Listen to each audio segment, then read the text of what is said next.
आप देख रहे हैं यूनिवर्सल न्यूज टुडे। तो भाई अब अपने अच्छे दिन आने वाले हैं। वो कैसे? मैंने कहा था कि गांव में जल्द ही पक्की सड़क बनेगी और देखो बन गई। हम पंचायत के काम काजों में भाग लो भाई, ग्राम सभाओं में हिस्सेदारी लो। मैं आप सभी का बहुत आभारी हूँ। आपने हमें गांव का प्रधान चुना। अपने अधिकारों का उपयोग करते हुए आप सबों ने देश के लोकतंत्र को मजबूत बनाया। हम अपने पंचायत की आर्थिक तरक्की और सामाजिक न्याय की प्रक्रिया को मजबूत बनाएंगे। गांव की सरकार के क्या विकास कार्य जानने के लिए इस समय हम सरगांव विकासखंड के ग्राम पंचायत जंगल छत्रधारी में हो। यहाँ के प्रधान प्रीति जी हैं, उनके पति उनके प्रतिनिधि के रूप में प्रमोद जी काम धाम देखते हैं। आइए आपसे बात करते हैं। शपथ ग्रहण के बाद से लेकर के अब तक आपने विकास के कौन कौन से कार्य करा है, आगे आपकी विकास की क्या योजना है? प्रदीप जी, आप जंगल छत्रधारी की प्रधान प्रीति जी के प्रतिनिधि भी हैं, उनके पति भी हैं। शपथ ग्रहण के बाद से लेकर के अब तक विकास के कौन कौन से कार्य कराए गए गांव के? सर्वप्रथम तो मैं सर आप लोगों को धन्यवाद देता हूं कि आप लोगों ने मेरे ग्राम पंचायत में शपथ ग्रहण के बाद मेरे द्वारा कराए गए कार्यों का आप लोगों ने यहाँ पे मूल्यांकन कह लीजिए, लोगों को दिखाने के लिए आप लोग आए। मैं इसके लिए आप लोगों को बहुत बहुत धन्यवाद देता हूँ, आभार व्यक्त करता हूँ।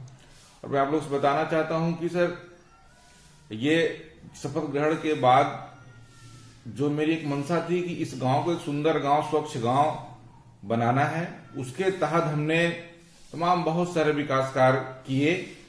उसके अंतर्गत हमने जो सरकार की मंशा थी कायाकल्प विद्यालय को लेकर के पंचायत भवन को एक सचिवालय के रूप में डेवलप करने के लिए उसको हमने करवाया। जो बेसिक बुनियादी चीजें थी, रोड, नाली, खड़ंजा, उसे तमाम हमने कार्य किया है।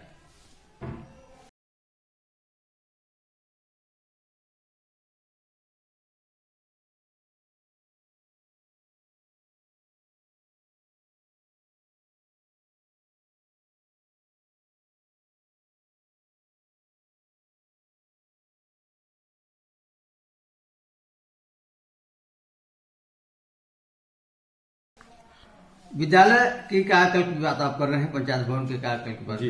पंचायत भवन में आपने क्या क्या किया? सर मैं बताना चाहूंगा कि पंचायत भवन में ये हमारा जो बिल्डिंग बना हुआ है ये लगभग 1955 का निर्माण है इसका।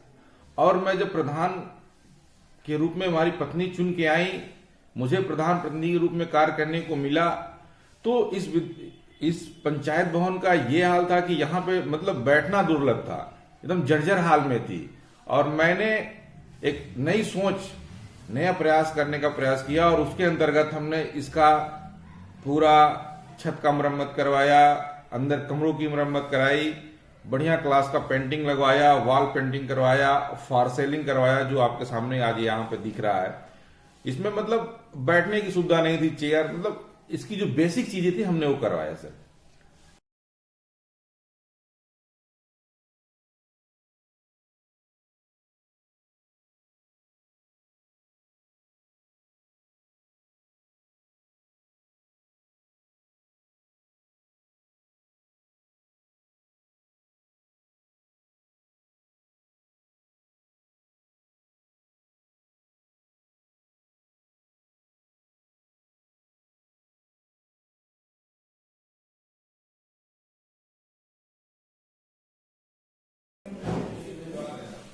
पंचायत सहायक हैं, क्या नाम है? महेश्वरी चौहान। डेली आती है, कोई दिक्कत? कोई दिक्कत नहीं।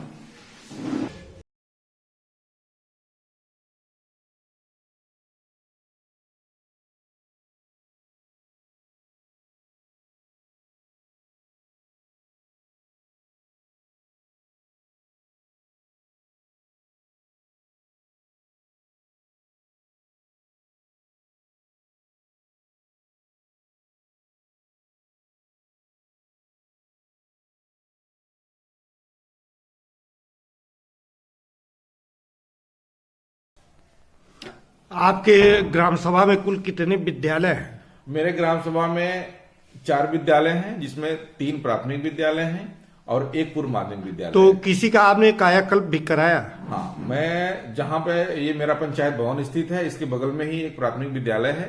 उसमें कायाकल्प के तहत फर्श पे टाइल लगाया गया, पेंटिंग करवाया गया, शौचालय को भी मरम्मत करवाया गया। वहां पे वृक्षारोपण जैसे नारियल, पाम, अशोक पौधे, गुलमोहर, मतलब इस तरह के उसको एक बढ़िया रूप देने का प्रयास किया गया। अभी भी उस पर काम चल ही रहा है। सब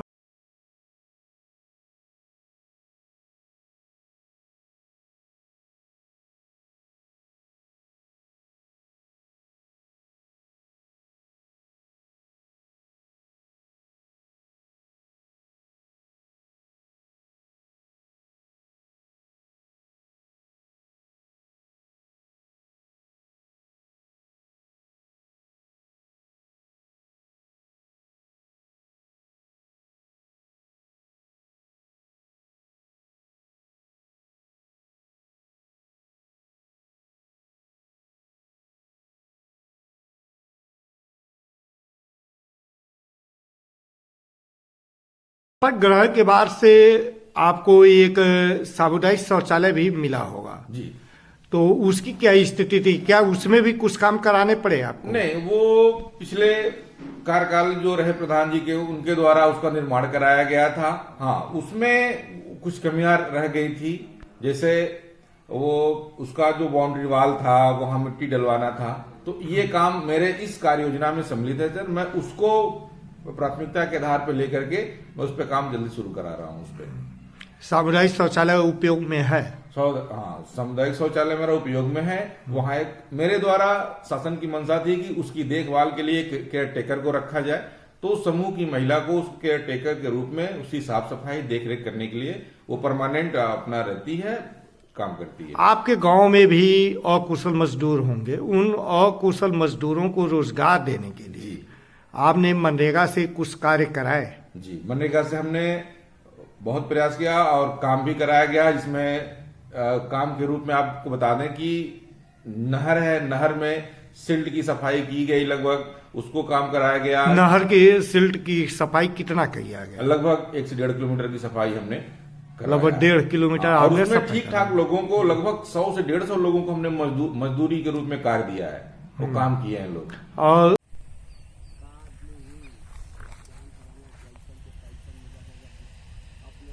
चक्रोट का मरम्मत, निर्माण? हाँ, चक्रोट का भी हमने काम करवाया है। कच्चा उस पर मिट्टी पड़ा है, उसमें भी लोगों को रोजगार मिला है। वो भी लगभग मान के लिए 2.5 से 3 किलोमीटर का हमने काम करवाया है। आपके यहाँ कुछ ताल पोखरे भी है क्या? हाँ, ताल पोखरे हैं मेरे वहाँ। किसी को अमृत सरोवर में आपने लिया? मैं जहाँ मेरा हम लोग हैं, पंचायत भवन है, इसी के बगल में पोखरा है। उसको अमृत सरोवर के रूप में हम लोगों ने डेवलप किया है, सब कुछ किया उस पे। बाकी और भी पोखरे हैं, उसको भी हम लोग प्रयास करेंगे कि उसको भी बढ़िया। कितने हैं पोखरे? 5-6 हैं मेरे वहाँ। तो ये अमृत सरोवर वाले को ये छोड़ दिया जाए तो उसके अलावा किसी पोखरे पे आपने कोई कायाकल्प जीर्णोद्धार का भी काम? अभी तो हमने नहीं किया है, लेकिन मेरी प्राथमिकता में है, मेरे कार्य योजना में है कि उसको हम बढ़िया से सुंदर बनाए। आप अपने ग्रामीणों को पथ प्रकाश जी उपलब्ध कराने के लिए क्या कुछ स्ट्रीट लाइट भी लगवाए? जी, हमने उसके लिए हमने 3 हाई मार्क्स लगवाया है, जो कि आपके एक पंचायत भवन पे है, और एक मेरे वहाँ काली मंदिर है जो अमृत सरोवर पोखरा है वहां पे लगा है, और एक अगला टोला बिचौपुर है, वहां पे हमने लगवाया है। और स्ट्रीट लाइट के रूप में 150 लाइट हमने लगाया है। ये शासन के द्वारा जो है प्रत्येक ग्राम सभा में शुद्ध पेयजल उपलब्ध कराने के लिए पानी की टंकी की स्थापना हो रही है जी। तो आपके यहाँ भी जल निगम के लोग आए? जी, जल निगम के लोग तो मेरे चुनाव जीतने के बाद से ही लोग मेरे टच में रहे, लेकिन जमीन का कुछ विवाद रहा, जमीन का इधर उधर ना मिल पाना ये समस्या थी। लेकिन मेरे और अथक प्रयास से लोगों को समझा बुझा करके जो सरकारी जमीन थी उसको हमने खाली करवाया। खाली करवा करके हमारे ही ग्राम सभा में एक टोला सागंज है, वहां पे टंकी का कार्य जल निगम द्वारा लगभग पिछले 1 हफ्ते से काम चल रहा है, और वो प्रक्रिया में है और जल्द ही बन जाएगा। यहाँ के लोगों को स्वच्छ जल मिलना शुरू हो जाएगा। शासन से ही प्रत्येक ग्राम सभा में नंगे तार जी, जर्जरपुर जी, कम क्षमता के ट्रांसफार्मर का उच्चीकरण, ये सब कार्य किए जा रहे हैं जी। तो आप भी प्रयास किए कि आपके गांव में जो है ये सारी सुविधाएं उपलब्ध हों? बिल्कुल सर, हमने किया है। और लगभग मेरे 11 टोले हैं ग्राम सभा में, जिसमें से 6-7 टोले का हमने ये काम करवा लिया है। नंगे तार मेरे वहां से हट गए हैं। 2-3 टोलों पे बाकी है। हमने जेई और जो ठेकेदार है, मैं उनसे हमारी बात चल रही है, वो बोले हैं कि जल्द से जल्द उसको भी हम करवा देंगे। जिसका मैप, चार्ट, रूट मेरे पास सब कुछ पड़ा हुआ है। ये पानी की टंकी से सप्लाई मिला है, उससे पहले आप ग्रामीणों को शुद्ध पेयजल देने के लिए क्या इंडिया मार्क का हैंडपंप का रिवो मरम्मत भी कराए? जी बिल्कुल कराए। लगभग कितने का हुआ? लगभग मेरे पास सर टोटल आप कहें तो लगभग 100 से ऊपर की संख्या है। हाँ। जिसमें से हमने 20-25 का रिवोर करवाया है। उनका बाकायदे चबूतरा बना है, सब कुछ उस पे है और वो आज चल रहा है। लोग स्वच्छ जल पानी पी रहे हैं। मरम्मत भी हुआ है? हाँ, मरम्मत भी कुछ हुआ है। 10-15 का मरम्मत भी हमने कराया। जो मरम्मत योग्य था उसको कराया है, बाकी जो सही थे वो चल रहे हैं। ये घर घर शौचालय जी, इस अभियान के तहत जो है आपका गांव भी आपके प्रयास से SLW में चयनित हो चुका है। तो क्या शौचालय के लिए भी आपने कुछ प्रयास किया कि आपके ग्रामीणों को 100% मिल जाए, कुछ हो जाए? जी वैसे तो सर गांव पहले से ODA+ हो चुका था, लेकिन जब फेज 2 आया है उसके तहत मेरे प्रधानी कार्य के काल के पहले ही 50 शौचालय निर्माणाधीन प्रक्रिया में पेंडिंग पड़े हुए थे। उसको हमने अपने अथक प्रयास से जमीनी स्तर पे काम करके हमने उन 50 शौचालयों को बनवाया, पूरा करवाया और सारे लोगों की धनराशि जो 12-12 हजार की किस्त है उनके खाते में जा चुकी है और शौचालय निर्माण हो चुका है। जब ये मेरा फेज 2 शुरू हुआ है, फेज 2 में भी जब सरकार द्वारा ऑनलाइन आवेदन मांगा गया, ऑनलाइन आवेदन को भी हमने लगभग 100 के इर्द गिर्द हमने करवा दिया है। और अगर इस 100 हमारे ग्राम सभा को मिल जाता है तो लगभग हमारा गांव संतृप्त हो जाएगा। कुछ आवास भी मिले क्या इस दौरान आपको? अभी तो माननीय मुख्यमंत्री जी का आदेश था कि दिव्यांगों को शौचालय देने के लिए, आवास देने के लिए, तो उस क्रम में हमने आवेदन करवाया। 2 लोग मेरे ग्राम सभा से पात्र पाए गए। उनका सारा पेपर का वर्क पूरा हो चुका है और वो प्रक्रिया में है। जैसे शासन से धनराशि आएगी इनका मकान आवास बनना शुरू हो जाएगा। क्या प्रधानमंत्री आवास पिछले कार्यकाल से, मान लीजिए पूर्व प्रधान के द्वारा जो प्रस्ताव दिए गए रहे होंगे, तो उसमें से भी कुछ आए? हाँ सर, उसमें जैसा बता दें आपको कि 13 आवास स्वीकृत था मेरे ग्राम पंचायत में। हाँ। और 13 आवास में उस टाइम 2 आवास का निर्माण शुरू हुआ था जो भी पूर्ण नहीं था। लेकिन जब से प्रधान प्रतिनिधि के रूप में काम करने को मिला, उसमें से हमने अब तक 4 आवास कंप्लीट करवा दिया है। बाकी शेष का प्रक्रिया है। जैसे शासन से पैसा आएगा वो भी काम शुरू हो जाएगा सर। आप अपने पशुपालकों के लिए क्या कुछ काउ शेड, बकरी पालन के लिए कुछ प्रयास किए? जी बिल्कुल सर, हमने मनरेगा के तहत हमें जो लक्ष्य मिला था उसके तहत हमने 2 काउ शेड मिला था और हमने उन दोनों काउ शेड का निर्माण करवा दिया है और उनको उसका लाभ मिल रहा है। कुछ खाद गड्ढे सोखते भी बने? जी, लगभग 11 सोखते बन चुके हैं जो सामूहिक हैं, व्यक्तिगत नहीं बना है। सामूहिक सोखपीठ हमने बनवा दिया है। और खाद गड्ढे के रूप में हमने 2 बर्मिंग, 2 नाडेफ, जो कि SLW के अंतर्गत वो हमको प्रस्तावित है, हमने उसको भी बनवा दिया है। बाकी पे काम चल रहा है। तो SLW में आपका गांव चयनित हो चुका है, तो अब आपके यहाँ जो है कूड़ा कलेक्शन के लिए पिकअप और सारी सुविधाएं उपलब्ध होनी है, ये कब तक हो रही हैं? तो इसके लिए मिनी JCB, हाँ, तो ये सारी चीजें हमारी कार्य योजना में इंक्लूड है और हमने उस पे काम भी शुरू किया हुआ है। सबसे पहले आपको बता दें कि जो कूड़ा प्रबंधन के लिए जो स्थल, जहां पे सेंटर बनेगा, जहां से कूड़ा उठाएंगे हम और कूड़ा ले जाकर वहां डालेंगे, तो उसका अभी हमारा प्रस्ताव हो चुका है। और चूंकि थोड़ा सा लो लैंड होने के नाते वहां मेरा अभी काम नहीं शुरू हो पाया है, लेकिन उसका सारा एस्टिमेट बन के मिल गया है और उस पर हम 2 से 3 दिन में काम शुरू कर देंगे। उसके बाद फिर हम गाड़ी को खरीदेंगे, बाकी चीजें जो प्रक्रिया है उसको करेंगे।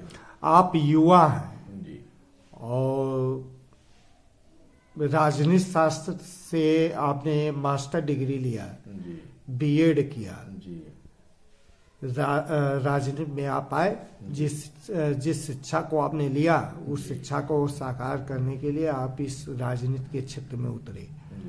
ऐसे में युवा भी हैं आप, तो शिक्षित बेरोजगार युवकों को रोजगार से जोड़ने के लिए प्रधानमंत्री अभी लाल किले की प्राचीर से 15 अगस्त को बोले कि भारत का विकास, अब भारत विकासशील नहीं विकसित भारत होगा, और अगले 25 वर्षों का उन्होंने टारगेट लिया है। तो विकसित भारत तभी बनता है जब गांव विकसित हो, और गांव के विकसित में स्वाभाविक है कि युवा की भूमिका बहुत ही महत्वपूर्ण है, उसके रोजगार की भूमिका महत्वपूर्ण है। आप कौशल विकास मिशन के तहत, स्टार्टअप योजना के तहत भी कुछ प्रयास किए क्या कि आपके युवा साथी जो है आगे बढ़े, कुछ रोजगार सीखें, कुछ काम करें? उसके तहत पहले से ही काम चल रहा था, चूंकि मैं खुद CSC चलाता था। मैं स्किल इंडिया से मैं खुद जुड़ा हुआ था, और मेरे नाम से भी CSC है। लोगों को इन सारी सुविधाओं को दिलाने का मेरा शुरू से ही प्रयास रहा है। मैं सन 2013 से डिजिटल इंडिया के रूप में जो भी माननीय प्रधानमंत्री जी का उद्देश्य था, सोच था, उसको हम साकार कर रहे हैं। लोगों को जनधन योजना से लाभ दिलाना, उज्ज्वला से लाभ दिलाना, मतलब ये सारी चीजें किया। इसमें आपने जो कहा स्टार्टअप इंडिया, इसमें से 3-4 बच्चों का, कुछ बच्चियों का हमने एडमिशन करवाया, और वो आज सीख करके 2 पैसा अपना कमा करके अपना जीविका का पालन कर रहे हैं। करवाया हमने इसमें। क्या आपने ऐसा नहीं कुछ प्रयास बनाया, टारगेट लिया कि आपके गांव में हर घर में हर हाथ को रोजगार हो, इस दिशा में भी कुछ कार्य आप कर रहे हैं? बहुत बढ़िया सवाल आपने कहा सर। मैं बता दूं आपको कि मेरे प्रधान बनने के बाद से खास करके मेरा उद्देश्य था कि घर में जो महिलाएं बैठी हुई हैं, जो पढ़ी लिखी हैं, कुछ करना चाह रही हैं, जो एक लोक लज्जा के कारण वो बाहर जाके काम नहीं कर पा रही हैं, मैंने वो प्रयास किया कि यहाँ पे उनको घर पे ही रोजगार दे। मैं उसके लिए प्रयास करके ब्लॉक पे जाके, जिले पे जाकर के हमने अपने वहां सर में समूह, जो कि एक सरकार की महत्वाकांक्षी योजना है, मैं जाकर के और अपने वहां लगभग से 17 समूह का निर्माण करवाया। तो 17 समूह में लगभग 150 से 200 महिलाओं को जुड़ी हैं, और उनके रोजगार के लिए यहाँ पे उनको विधवा ट्रेनिंग दिलवाया गया, मोमबत्ती बनवाने के लिए, अगरबत्ती बनाने के लिए, मतलब इस तरह का बहुत सारे 5-6 योजनाओं में हमने उनको वो लिया, और वो आज उस काम को करके पैसा कमा रही हैं, अपने परिवार को चला रही हैं, बच्चों को पढ़ा रही हैं। ये बहुत बढ़िया काम हुआ मेरे हिसाब से। आपने रोजगार की दिशा में बहुत अच्छा ये प्रयास किया। वहीं आज जो है सभी समस्याओं की जड़ जो है खेत मेड़ जमीन है, कहीं ना कहीं राजस्व से जुड़े हुए ये मामले हैं। बिल्कुल। ऐसे में आप अपने प्रयास से अपने गांव में इस तरह की समस्याओं के समाधान के लिए कोई प्लानिंग किए हैं? हाँ, प्लानिंग है। इसकी प्लानिंग ये है, जैसे कि शासन की भी मंशा थी कि गांव के मामले गांव में ही निपटारे हो जाए, तो उस क्रम में शासन ने भी सहयोग किया, और मेरा व्यक्तिगत प्रयास रहा कि पंचायत भवन को एक सचिवालय के रूप में जब डेवलप कर देंगे, तो जो भी इसके अधीनस्थ कर्मचारी गण हैं वो आएंगे, काम करेंगे। हमने व्यक्तिगत रूप से बात किया, और अपने वहां के हल्के के जो लेखपाल हैं, मैं उनको यहाँ राजस्व संबंधी निपटारों के लिए, मतलब हफ्ते में कह लीजिए 3 दिन 4 दिन उनका यहाँ आना होता है, और लोगों की वरासत संबंधी हो, पैमाइश संबंधी हो, जो भी मामले होते हैं वो आते हैं, और बड़े आसानी से लोग यहाँ बैठ के उनसे बात करके अपने मामले को निपटारा करवा लेते हैं। वित्तीय वर्ष 2022-23 के लिए कुल लगभग कितने प्रस्ताव दे दिए हैं आप? वित्तीय वर्ष 2022-23 के लिए लगभग 70-80 से प्रस्ताव मेरे प्रस्तावित हैं, और उसको एक मान के चलिए कि उसको बहुत बड़े पैमाने पे हम चाह रहे हैं कि उसको अपने इस वित्तीय वर्ष में ही पूरा कर लें सारे काम। आप अपने ब्लॉक प्रमुख, विधायक, सांसद से भी कुछ प्रयास किए कि आपके गांव में कुछ निर्माण कार्य कुछ? माननीय प्रमुख जी को मैं धन्यवाद देता हूं कि उन्होंने मेरे प्रयास को, मेरे आवेदन को स्वीकार किया, और मेरे ही टोले पे, बंगला टोले पे लगभग 200 मीटर सीसी रोड का उन्होंने दिया है और उसका उन्होंने जेई से नपवा करके उसका एस्टिमेट बनवा लिया है। बाकी उस पर जल्द जल्द उनके द्वारा आश्वासन मिला है कि इसको काम को हम करवा देंगे। और माननीय विधायक जी से बताना चाहूँगा, कहना चाहूँगा कि मैं प्रस्ताव उनको भी दिया हूँ, लेकिन अभी हमको कोई सहयोग नहीं मिल पाया है, ना माननीय संसद सांसद जी का कोई सहयोग मिल पाया है। विधायक जी से आपने क्या उम्मीद किया है? विधायक जी से, चूंकि मेरे गांव अगल बगल की सारी नहरों का पीच बन गया है, लेकिन मेरा एक नहर है लगभग 200 से 300 मीटर का, वो भी उससे रुका। तो मैं 2-3 बार मैं उनको लिखित रूप में आवेदन दे चुका हूं कि माननीय विधायक जी इस काम को मेरे करवा दीजिए, जिससे हम लोग आने जाने का रास्ता आम पब्लिक लिए सुगमता हो। आपका ड्रीम क्या है? आप अपने गांव को कैसा बनाना चाहते हैं? ड्रीम तो सर ये था कि मेरा शहर से सटा हुआ गांव है, लेकिन हम कहीं ना कहीं एक देहात गांव वाली जीवन शैली जीते हैं। शहर से सटे होने के नाते हम चूंकि बीच में हैं, तो मेरा एक ड्रीम था कि इस गांव को एक सुंदर सा गांव बना दें। इस गांव में शिक्षा, रोजगार के अवसर पैदा किया जाए, स्वास्थ्य सुविधाएं उपलब्ध करवाई जाए। और स्वास्थ्य सुविधा उपलब्ध करवाने के क्रम में बता दूं आपको कि मेरे वहां एक प्राथमिक स्वास्थ्य केंद्र भी है, और उसका भी हम चाह रहे हैं कि उस प्राथमिक स्वास्थ्य केंद्र को बढ़िया से संचालन हो, वहां पे किसी भी बीमार को, किसी भी लाचार को कहीं दूर ना जाना पड़े, उसका इलाज हो जाए। और शिक्षा के तहत यहाँ पे आज हर आदमी सक्षम नहीं है कि प्राइवेट स्कूल अपने बच्चों को पढ़ाए, तो हमारी जो प्राथमिक विद्यालय शिक्षा है, मैं उसको अपने स्तर पे प्रयास करके बढ़िया बेहतर करने का प्रयास कर रहा हूं कि लोग अधिक से अधिक बच्चे हमारे इस विद्यालय में पढ़े और यहाँ शिक्षा का लाभ ले। उसके साथ साथ ही इस गांव को जो बेसिक बुनियाद चीजें हैं, रोड, नाली, खड़ंजा, स्वच्छ गांव, सुंदर गांव बने, ये मेरा सपना है। Thank you.